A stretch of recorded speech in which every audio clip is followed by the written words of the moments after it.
The real estate agent's email arrived at 3 a.m. Mrs. Thompson, there seems to be some confusion. Your husband claims you've agreed to sell the house, but we need your signature to proceed with the closing. I stared at my phone in the darkness of our kitchen. Our beautiful kitchen with its hand-painted tiles and herb garden window that I designed myself. James thought I was asleep upstairs, unaware of his late-night scheming, but I've been tracking his betrayal for months. My name is Catherine Thompson, and my husband of 15 years was about to learn a painful lesson about underestimating me. The signs started appearing 6 months ago, small things at first. James working later than usual, mysterious charges on our credit card, hushed phone calls that ended abruptly when I entered the room. Then came the changes in his behavior.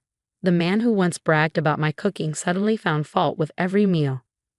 My choice of clothes became frumpy, my interests boring. I might have blamed it on a midlife crisis if I hadn't found the receipt. A $122,000 charge at Cartier, dated 3 days after he told me we needed to tighten our belts and cancel our anniversary trip. The receipt was for a bracelet, definitely not for me.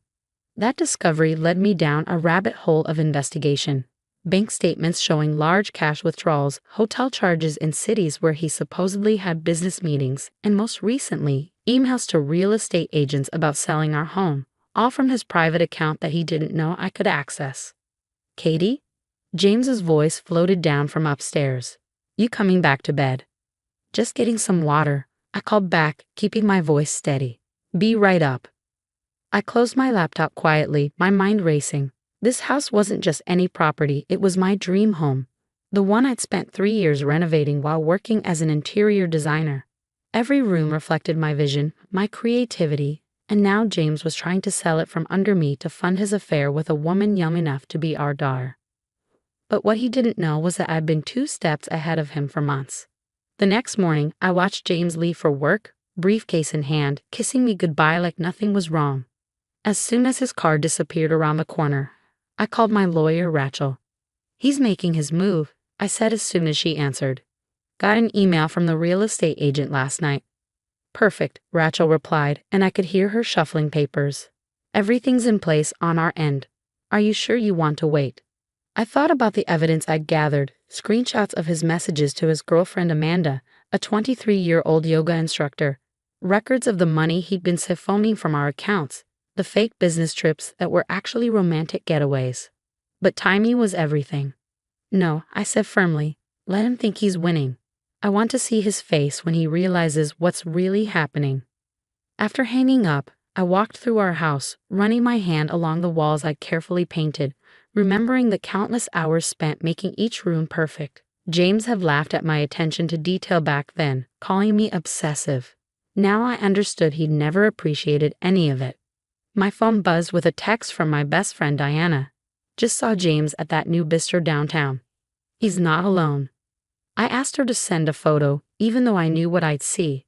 Sure enough, there he was, sitting across from Amanda, her bleach blonde hair catching the sunlight as she laughed at something he'd said. The Cartier bracelet glinted on her wrist. Thanks, I texted back.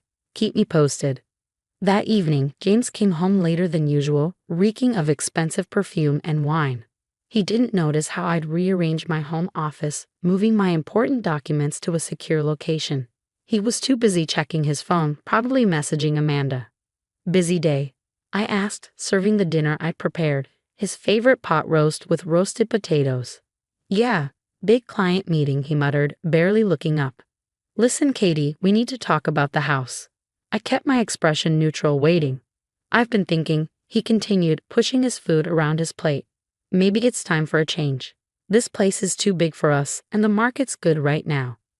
You want to sell? I asked, making my voice small, uncertain, exactly what he expected from me.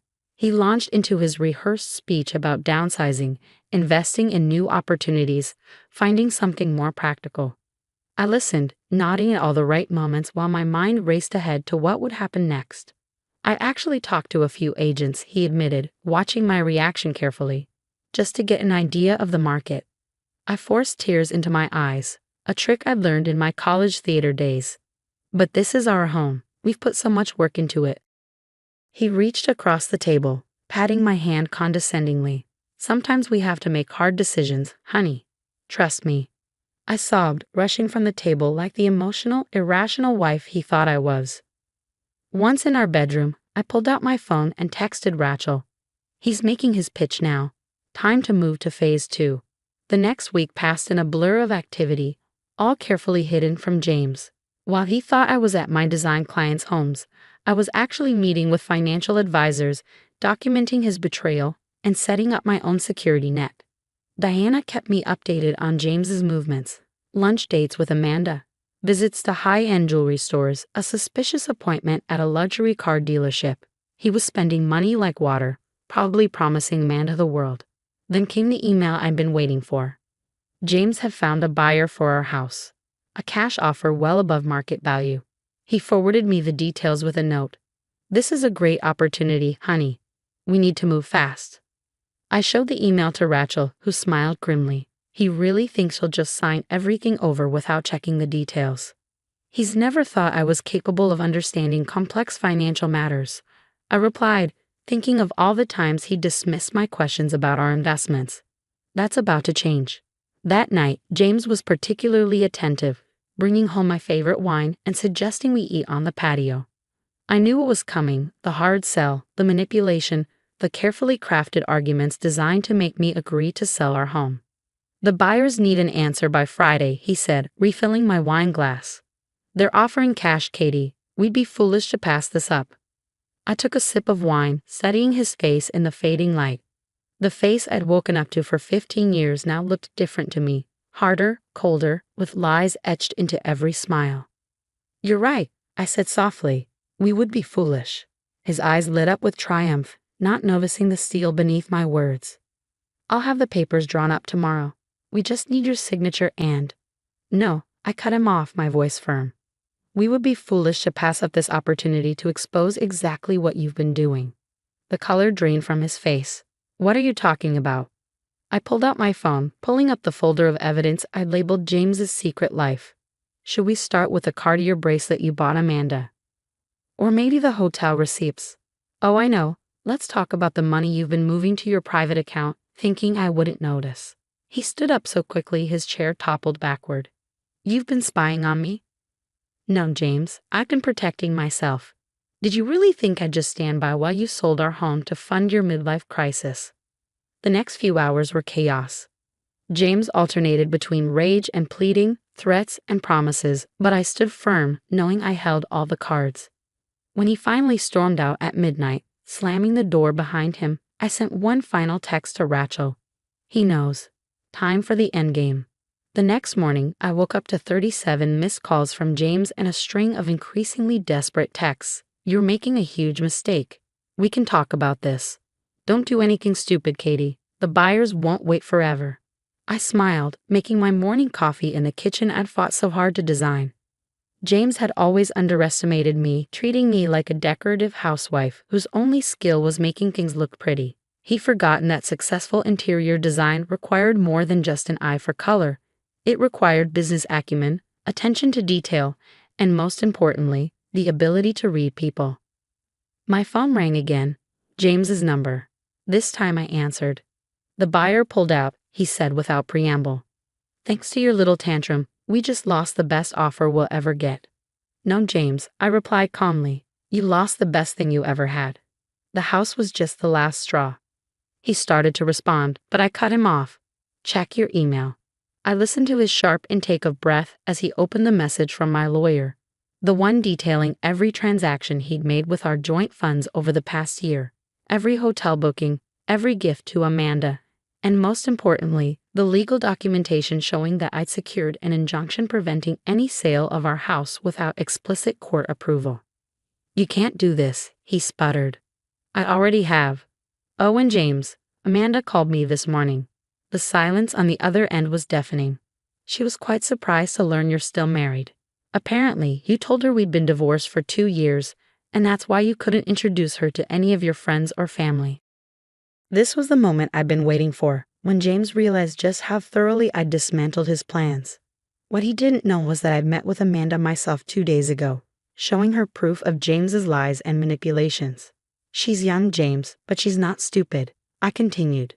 "When I showed her the records of how you've been spending our retirement savings on her, She was horrified.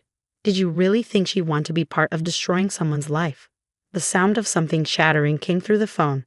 James's legendary temper making an appearance. You've ruined everything, he shouted.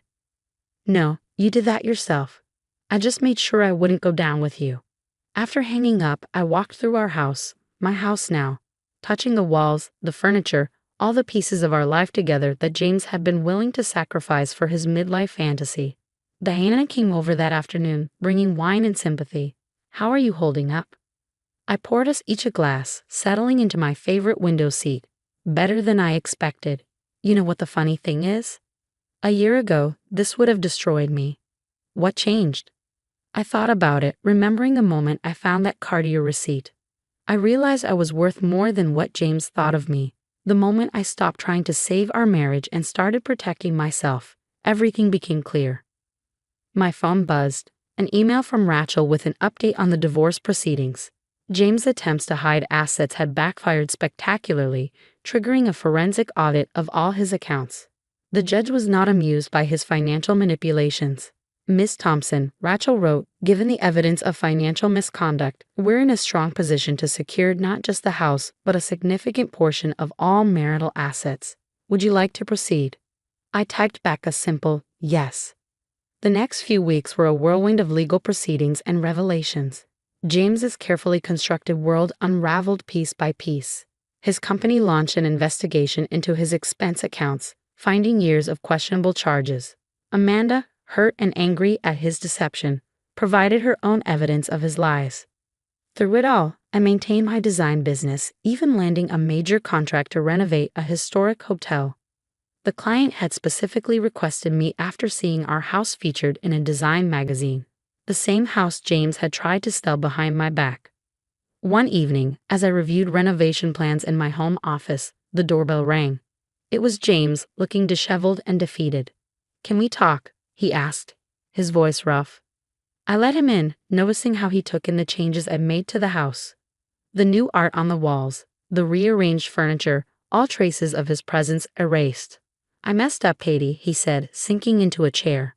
Amanda's gone. The company suspended me pending their investigation, and my lawyer says I'll be lucky if I don't face criminal charges for the financial stuff.